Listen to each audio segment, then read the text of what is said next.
Welcome to Conversation and Connection with AAUW. My name is Sharon Watson-Hamilton. And before I get into defining those terms and me, I would like to thank Phil at ACTV, and I would like to thank Susan Rushton early in this program because Susan Rushton has a show with ACTV, and she got our group, AAUW, involved in getting the word out about us through the TV. So to start this, let's talk about acronyms.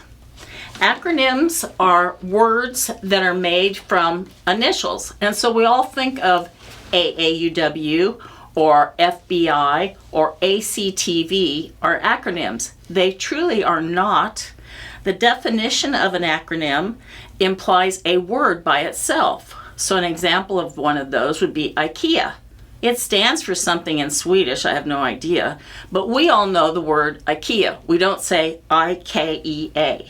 So back to AAUW. It stands for the American Association of University Women. We are a nonprofit organization. We are a local group as well as national and state, but our local chapter is Auburn AAUW. It's a handful, and by definition, I don't want it to worry anybody. Historically, over 100 years ago, we got started for women that went to university. That is not the case now. We've modernized. You don't have to have a 4-year degree, a 2-year program or certificate. You can come into our group and be part of us, and we love it. We do have a mission statement that I will share with you if I find it. I always have to read it, I'm sorry. Our mission statement. The AAUW mission statement advances equity for women and girls through advocacy, education, philanthropy, and research. Our vision empowers all women and girls to reach their highest potential. We have a diversity statement, and we seek diversity membership. That brings us to this TV show. We are, as a lot of nonprofits, wanting to reach out, increase our membership, let our name get out there so you know who we are. You might know us through, we do raise money, not only to work as an organization, but for our scholarship programs. We have a program called Tech Track that we send 7th, 8th graders to college campuses in California for a week, without a cell phone, by the way, which is kind of a fun program. But part of this whole thing is raising money to keep your group going, and also fundraising to support those scholarships. So you might know Auburn's AAUW from chocolate tasting. We did that for 30 years, and where we had, in collaboration with Old Town Auburn, where you had chocolate tasting and you read around town and you had a good time, and we raised money because it cost you $20 to get 20 tastes of chocolate. The other thing you might know us for is the Trivia Bee. And again, going back to my thankfulness of knowing Susan Rushton, she got that started at least a dozen years ago. And the community has been involved in that as well as a fundraiser where teams of 3 buy in to be on a trivia kind of game show and see who's the last team standing. So that's another fundraiser. This year, we launched our first ever scavenger hunt in downtown Auburn. And that was a lot of fun. We involved businesses and, again, teams that had to buy in to go around and get their scavenger items throughout town. So I share all that with you because we do care about the community. We want our name out there. And every time we have this TV show, and I'm hoping that we can have a good discussion and a good introduction to what we do. And our topic today, that was my segue, we have an election in November, a general election. And I'm going to stop right here and ask the question, how many of you were raised on the general election? It's always leap year, it's always an even year, a leap year, and it's always the first Tuesday in November. I'll give you a minute to think about that. That's the way I was raised, but that's not actually true because this year we are the second Tuesday of November. And the reason for that is, by law, our general election is the first Tuesday after the first Monday of the month of November. So the 1st of November is a Tuesday, so we can't have the election till the 8th, which is after the first Monday. So a little bit of interesting fact that will keep you intrigued, I'm sure. So let's see, what else do I want to talk about here? So in conjunction with that and our state legislations, we are having a open to the public meeting October 17th of this year, 2022, at 5:30 at the Beecher Room in Auburn Library. Placer County Library. Is it Placer County Library? Auburn Library. So we would love for all of you to come, and our focus of that meeting is going to be about the propositions. Again, another question. How many propositions are on the ballot this year? Give you a minute to think about it. There's usually a lot. This year, there really is only 7. And this brings me to my guest today. Her name is Susan Roughgarden. She is part of our organization, the American Association of University Women, but she's also our public policy, and I would like to introduce Susan Roughgarden to you. Thank you so much. That was lovely. That was lovely. Thank you. Well, I am passionate about public policy, and I'm a retired history teacher. I taught economics and government, and I'll be talking about some of the topics today to explain what is a proposition, what is an initiative, what is a referendum. I think you all probably know about a recall, but we'll be going over that and looking at each of the propositions very quickly. And at the meeting in October 17th, we're going to have a presentation from the League of Women Voters with whom we partner quite a bit, and they are going to talk about even more details. But this will give you a starter. This will help you get it sorted out. And I should say that AAUW and League of Women Voters are both nonpartisan, nonprofit organizations. And so that means we do not argue for one particular party or another. We are nonpartisan, but we are not values neutral. In other words, there are certain things that we care about with society. So we're trying to help women and girls, and so some of our policies and activities are with regard to helping and supporting women and girls. Wow, that's a nice introduction. Before we get started on the propositions, though, tell me how you got involved in AAUW. Oh, okay. Well, when I was teaching, my mentor teachers were a few years older than I was. And when they retired, they all joined this organization called AAUW. And I was dubious at first because I'm not a general joiner of organizations. But I went to a few meetings, and it was really interesting because we had public policy discussions. There was a chance to really help women with raising money for scholarships for middle school science camps and colleges and reentry women. Mm-hmm. And there were other groups too, like bridge and book clubs, hiking. There's just a club for everything, just interest groups, because part of the idea is just to have fun. Yes, it is, and kind of have a sisterhood of sorts, kind of. But yeah. So, okay, again, the election, November 8th, and it's a general election. The state of California has 7 propositions. So that's a general term. Is that accurate? Well, it is. All 7 of the items that you're going to be voting on are called propositions, but some of them have sort of subcategories. So a proposition is a proposal that's going to be voted on by the public. Now, the most common subtype is the initiative, which is put on the ballot by getting enough signatures. And so the concept, and what I taught my students, is that it's from the people's initiative that this issue was brought up for a vote. Okay. And you have to get 8% of the number of people who had voted for the governor in the last election. So it's tough to get that. You have to be serious. We're going to come across a couple of these that are legislative initiatives. Does that mean that the legislature started it? Or does it still come through that process that you just talked about where we sign a petition? Or, I mean, is it legislature driven? No, you're right. It is the legislature, because Okay. what happens is if you want to change the California Constitution, you want to get 2/3 of each house in our government.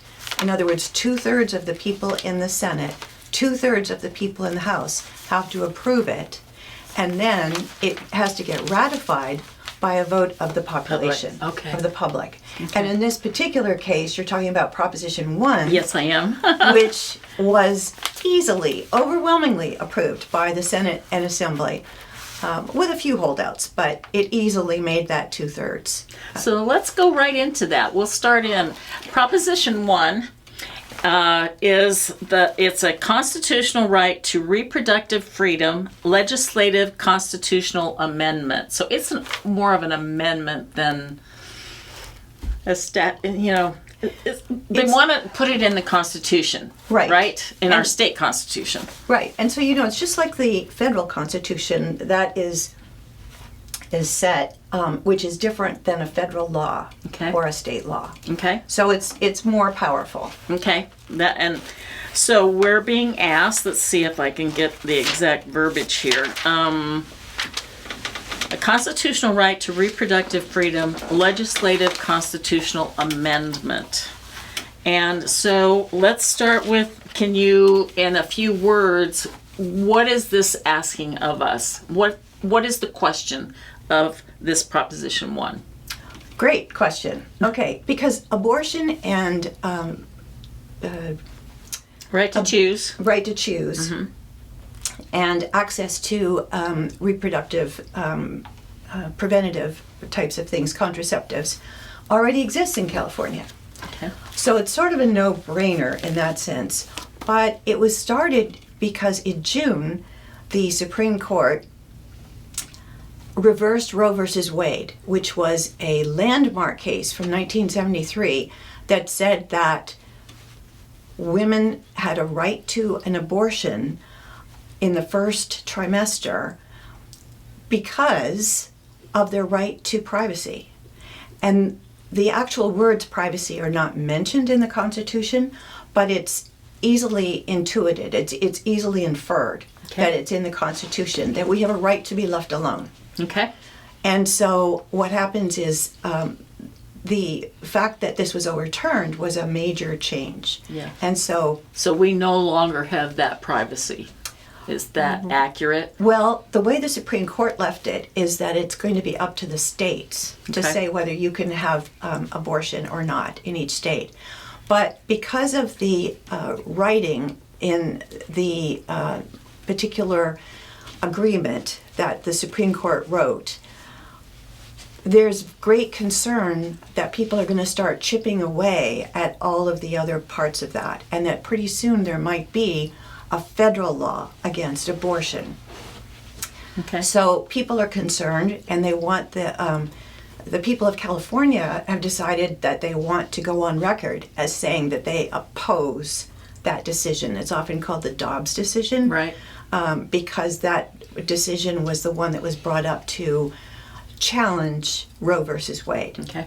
And I have to say that all of the people who've been most recently brought into the Supreme Court claimed up and down that they were never going to change Roe versus Wade. They said it was settled law, and then poof, Yeah. it wasn't. Yeah. It's obviously a controversial subject, and Right. the right to choose is I believe a right. But anyway, going back to our state proposition then, what is the state asking us to say yes or no to?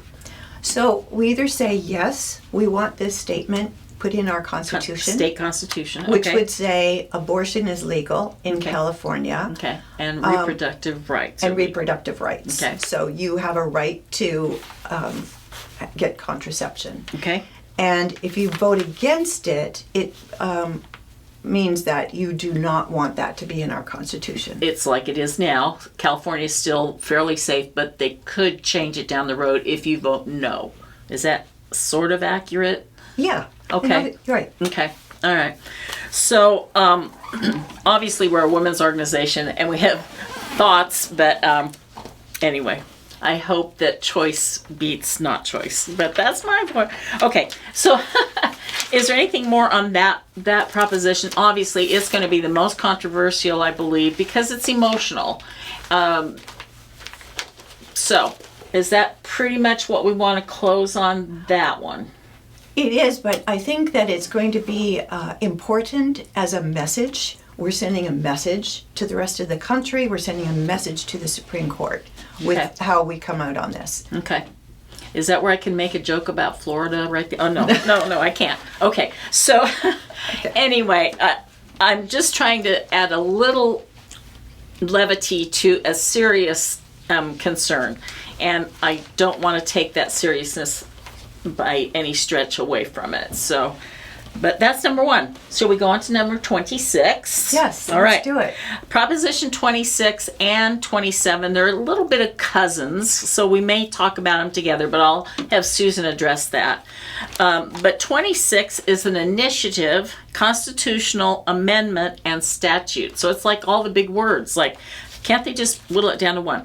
Anyway, it allows in-person roulette, dice games, sports wagering on tribal lands.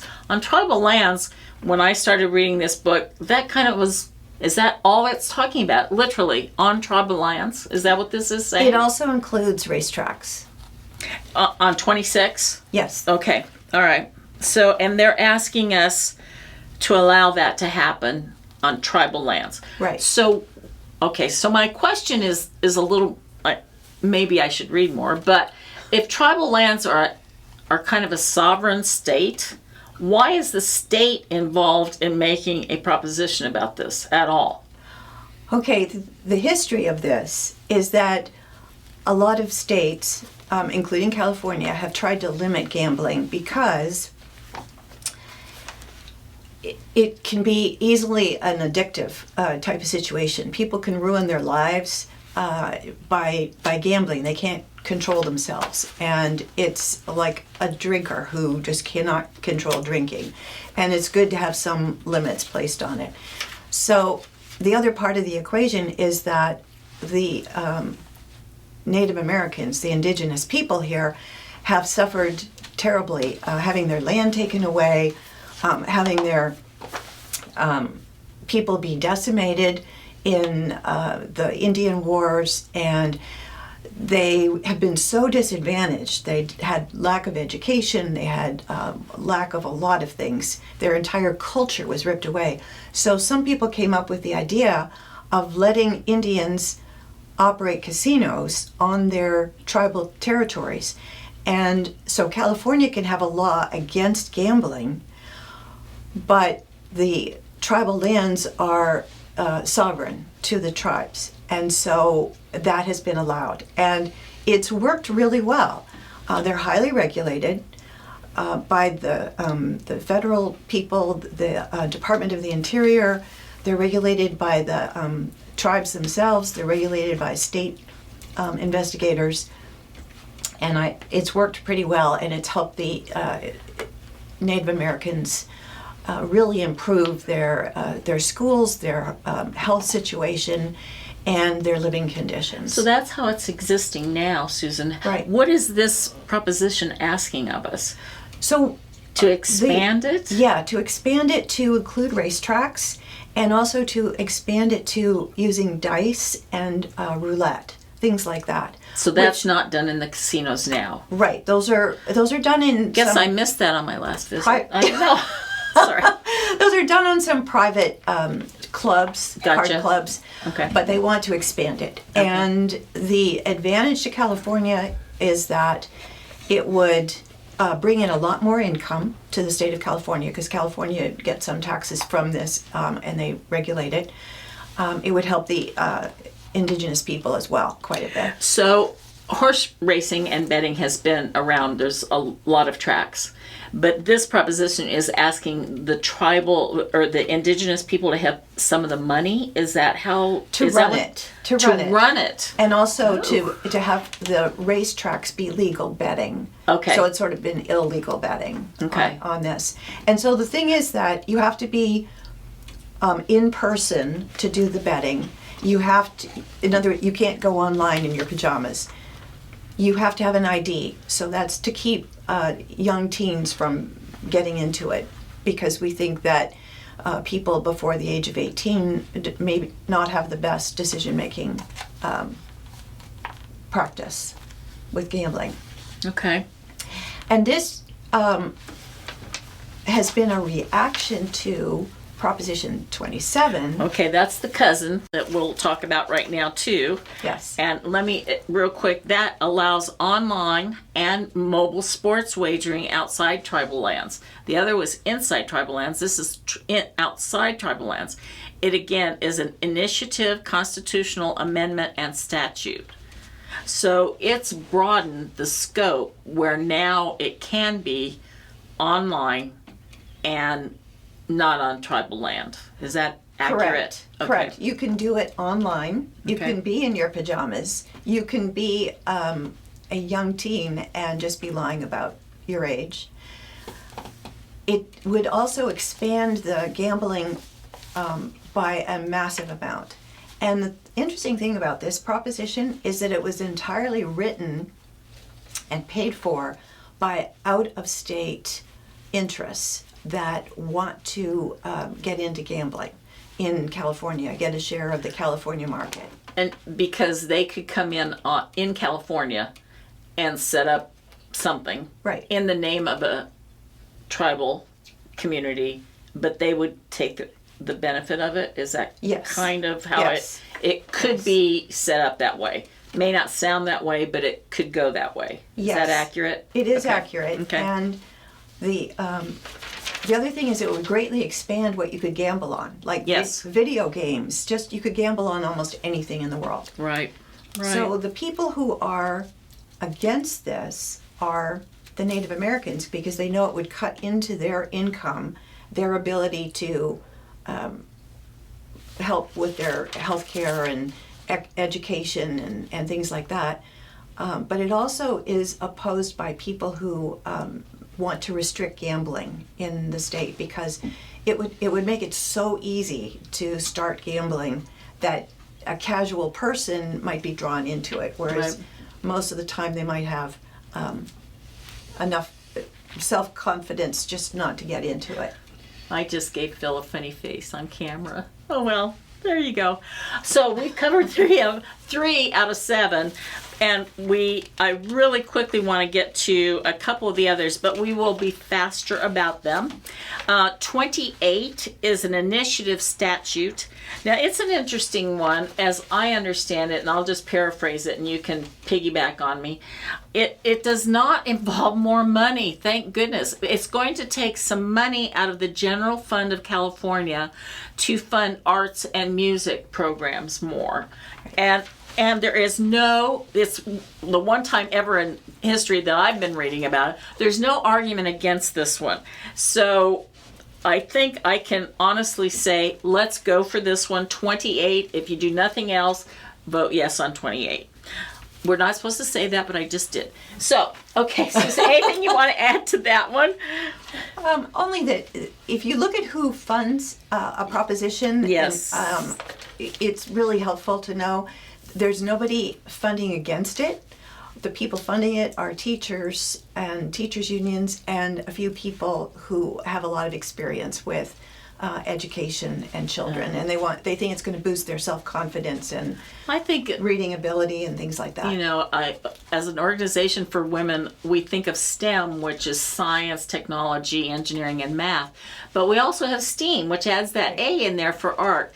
And I believe the arts and reading are the soul of a community, and the others are the backbone. So we need both. Okay, 29, very quickly, requires on-site licensed medical professional at kidney dialysis clinics and establishes other state requirements. It is also an initiative statute. So very quickly, I have to admit I'm a little in the green about why the kidney dialysis clinics always catch this controversy, but I don't understand that. Yeah, it's an easy thing to focus on, and again, the interesting thing is to see who's funding this proposition, and it's the unions are funding it. Now, normally I have tremendous respect for unions, but it seems that there's no problem right now in the kidney dialysis programs. Right. People are not dying. You don't hear about infections and things like that.